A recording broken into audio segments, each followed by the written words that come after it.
San Diego is nice, but we're in California, which eventually the state of California will be Detroit by the ocean. Welcome to it, and why would I possibly say that? Even San Diego is in trouble. San Diego has their first progressive mayor, and they're doing everything they can to keep this guy in office. They did everything they could to get this guy in office. His name is Bob Filner. He is the mayor now of San Diego, wildly progressive, and he is going to become more and more dangerous, not to conservatives, not to conservative ideas and freedom, but he's going to become more and more dangerous to women in San Diego because of the pass that he has been given. If you take somebody in power and you protect him after you know that he's abusing his power and his power as a man, he becomes more and more dangerous. And think about how dangerous this guy is going to become. Many women have come up and said that he has harassed them sexually, physically, and verbally. It's so bad, the mayor of San Diego isn't really allowed to be in a room with any woman by himself. Now, here's what's happened. Francine Busby, she's the chair of the San Diego Democratic Party, told the New York Times that the mayor was getting a pass, getting, quote, the benefit of the doubt because they're so excited to have somebody in office pushing a progressive agenda. Quote, Democrats aren't going to give him a pass, but we may be willing to give him the benefit of the doubt because we've waited so long, nearly 20 years, for a mayor who could put forward a progressive agenda, end quote. Can you imagine saying that about anyone? Remember, I want you to always look at progressives for what they are. Progressives always look at themselves as I see it, they are the ranchers and you are the cattle. But they don't see themselves as ranchers and treating people like cattle. That's just wrong. They see themselves as some sort of a parent, that they're the parent and they know better than you. Now, I want you to always ask yourself when you look at a progressive and the way the progressives behave, do you know any good parent that behaves this way with their children? Do you know any parent that does this? Any parent that says, yeah, well, we can get away with abusing that one because, he's gonna be a great employer. Do you know anybody that says to their kids, oh, well, you're harassing little Janie down the street? You're harassing her? You're touching her? Yeah, kid, but you're a good baseball player. There are parents that say that. But are they good parents? The answer is no. And we used to live in a country where shame mattered. Shame doesn't matter anymore. Anthony Weiner. Tell me why Anthony Weiner is still in the race. You know, I brought this up with Stu yesterday on the TV show, and it's just a question. That's all it is a question. I have no reason to doubt that everything that you see on television is absolutely real. I have no evidence at all that people in politics are crafty, conniving, backstabbing deal makers. I have no evidence of that.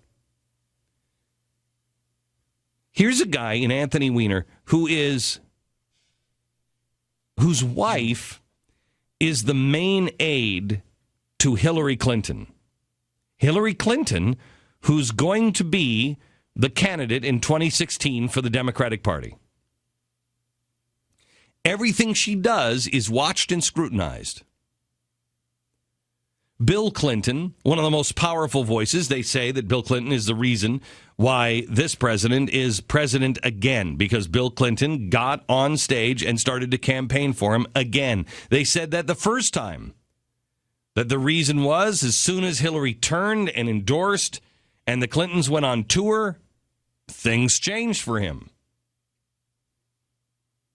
We all know that you don't mess with the Clintons. We all know the Clinton machine is second only to this president's machine. And we also know there's a split.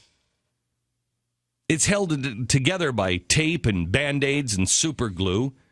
But Hillary Clinton and Bill Clinton saw themselves as the progressive savior for a very long time. But that actual savior crown was given to this president. But we all know, don't mess with the Clintons. We all know that they have tremendous power. Now, Anthony Weiner is married to Hillary Clinton's chief aide. So you know that Hillary Clinton is coming into the office in the morning, and she's saying, "How you feeling? How you holding up?" "Oh, I saw the press last night." Just keep on going forward. Just keep getting up every morning and just keep doing your job. I know it'll pass. I know what it's like. So she can empathize, and she has to, because her chief aide is going through it. So it's a distraction for the State Department. It's a distraction for Hillary Clinton. More importantly, it's a friendship thing. They're probably good friends. And she sees her good friend in pain every day. And on top of it, Hillary can directly relate to a husband who's a dirtbag. So you know it's bringing up all kinds of feelings inside of Hillary Clinton. You know she's having a hard time talking to her husband about it. It's causing tension in the Clinton clan, I would imagine. And it's making the Democratic Party look bad. Now, they have another candidate. The other candidate is Christine, what's her name, Romer? What's her name? Stu, do you know? Do you have it? I don't think it's Romer. Because that was one of his old... Christine Quinn, thank you. Yeah. Right. Christine Quinn. So Christine Quinn is the other candidate in Manhattan. She a good candidate? She a bad candidate? Who is she? Well, she's Michael Bloomberg's right-hand woman. She's the architect of all of the trans fats and everything else. It's really Christine Quinn that has pushed all of those things. She is the close confidant of Michael Bloomberg. Now, she was losing here recently to Anthony Weiner. Now he's fourth. Yeah, now Anthony Weiner is fourth place. Now, may I ask a question? Why hasn't Hillary Clinton called up, and better yet, why hasn't Bill Clinton called Anthony Weiner up?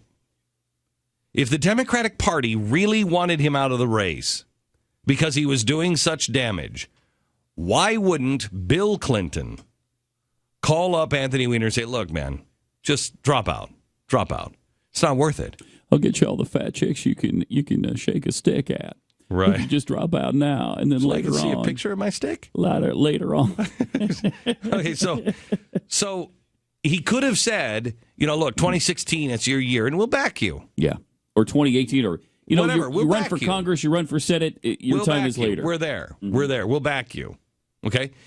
Clearly, they have the machine, and they have the clout, and they have the motive to do it. Even if you're lying to Anthony Weiner, I mean, I know the Clintons would never lie.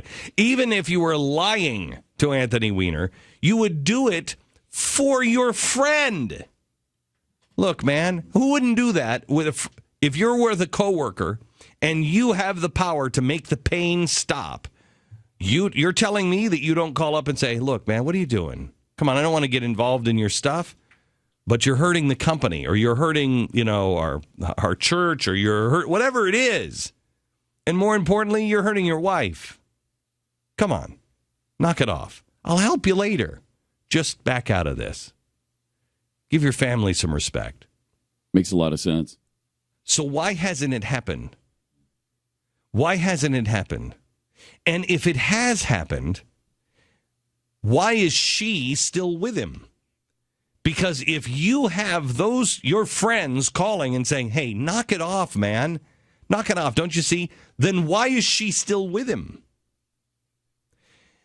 Now, back to the political mess. What do you know about Christine Quinn? New York, what do you know about her? Here's what I'll tell you in the end. What New York will know about whoever is mayor is, well, it's not Anthony Weiner. So nobody is doing any investigation on anybody else because they're willing to take anybody but Anthony Weiner. It's a diversion. And I'm not saying that it was a planned diversion or anything like that, but it's being used as a diversion because nobody is talking about anybody but Anthony Weiner. Talk about the scandals. It's working for the Democrats and the progressives. Just talk about the scandals. Now back to San Diego, California. They have a mayor who was the beginning of the progressive caucus with Nancy Pelosi.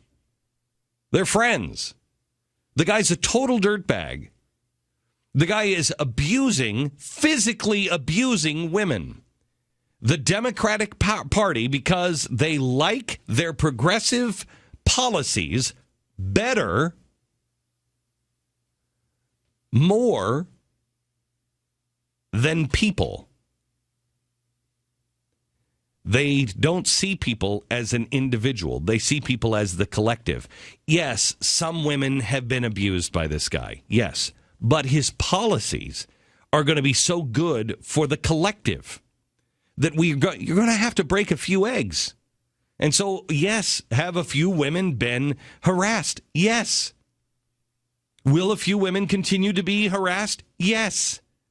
By us excusing this behavior, if you excuse this kind of behavior from your children, mom and dad, do your children get better or worse? When you have a guy who is in power and he's caught abusing women, let me ask you this. Is it too far out of the realm of possibilities to imagine this scenario? You're a woman. You're caught in a room with the mayor of San Diego, and he has grabbed your crotch. He has pushed you into a corner. Nobody can hear you. Nobody happens to be around. You happen to be wherever you are, where you've found yourself, unfortunately, with this monster. And he's grabbed your crotch. And he says, you know you want it. And you say to him, I'm going to tell everybody that will listen. Do you think it's out of the realm of possibility that he looks at you and says, nobody cares? I've done it before. I'll do it again. Nobody cares. This is why you can't selectively enforce the law. Because when you do, those who would violate the law are taught a very important lesson. Nobody cares. Scream all you want. Nobody's listening. And if anybody does hear you, it doesn't matter. Because nothing's going to happen to me. Don't you see? I'm protected. Anybody that quite honestly, if I'm a woman and this guy sexually harasses me, I sue the city of San Diego. I sue the city council, and I sue the Democratic Party. Because they all knew. They knew before they elected him. But they bought off and they silenced the women who came forward. They all came forward before the election. But nobody cared.